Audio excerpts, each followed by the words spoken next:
Manusia makhluk utama yang Allah Subhanahu wa taala ciptakan melebihi makhluk-makhluk yang lain, di mana Allah Subhanahu wa taala memberikan kita banyak kelebihan, memberikan kita banyak kenikmatan yang tidak diberikan kepada yang lain. Allah Subhanahu wa taala berikan kita kenikmatan fitrah, di mana fitrah kita itu selaras dengan keislaman.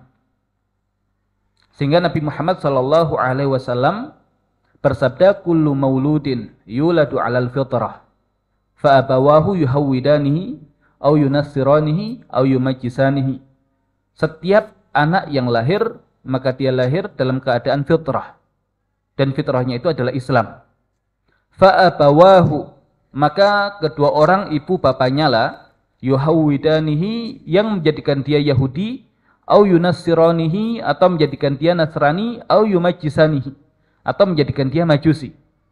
Artinya kita sebagai manusia ya punya kesempatan yang sangat terbuka untuk sukses dan berhasil dalam kehidupan kita ya dengan perangkat fitrah yang Allah Subhanahu wa taala berikan kepada kita, yang itu selaras dengan keislaman. Maka dengan fitrah saja kita sudah bisa mendeteksi mana yang benar, mana yang salah.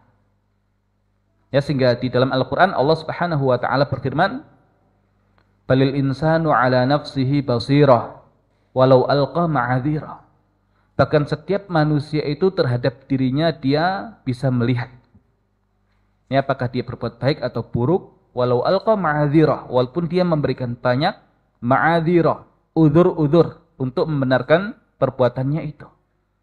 Dan sama ketika anak-anak kita juga dilahirkan dalam keadaan fitrah, yang Allah minta dari kita bukan menggambar kertas yang kosong, tapi kemudian mempertahankan gambaran Islam yang ada dalam diri anak kita, kemudian memaksimalkan gambaran itu agar kemudian anak kita menjadi sebuah investasi masa depan kita, di mana ketika kita meninggal, maka anak kita lah yang akan terus mengirimkan pahala bagi kita. Nah, sehingga itu yang kemudian Allah Subhanahu wa taala minta dari kita.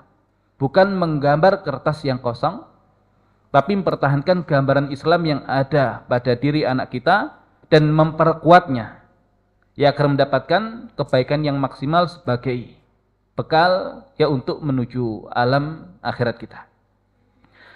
Nah, juga di dalam Al-Qur'an Allah Subhanahu wa taala berfirman, fa'aqim wajhaka lid-dini hanifa fitratallahi allati fataran nasa 'alaiha la tabdila li khalqillah dzalika dinul qayyim walakin aktsaran nasi la ya'lamun. Maka hadapkan wajahmu kepada agama Allah yang lurus, dan itu adalah fitrah, di mana Allah Subhanahu wa taala ciptakan manusia di atas fitrah itu. La tabdila li khalqillah, tidak ada perubahan dalam ciptaan Allah. Dzalika dinul qayyim, dan itu adalah agama yang lurus. Walakin aktsarun nasi la ya'lamun, akan tetapi kebanyakan manusia tidak mengetahui. Kemudian Allah Subhanahu wa taala berikan kita perangkat akal, ya, di mana dengan akal ini kita bisa mendeteksi juga mana yang benar, mana yang salah. Maka di dalam Islam, mereka yang tidak sempurna akalnya, atau mereka yang tidak memiliki akal, tidak diberikan beban taklif atau diangkat pena catatan amal mereka. Rufi'al qalamu an thalath. Pena catatan amal itu diangkat dari 3 golongan.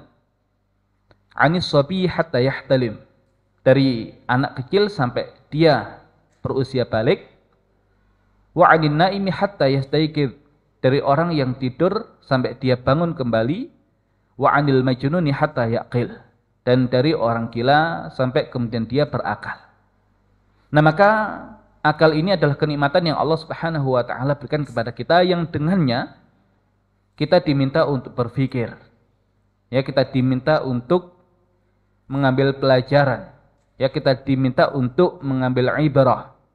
Ya, sehingga dengan akal yang kita miliki, ya, kita bisa mengenal Allah Subhanahu wa taala melalui apa yang ada di sekitar kita.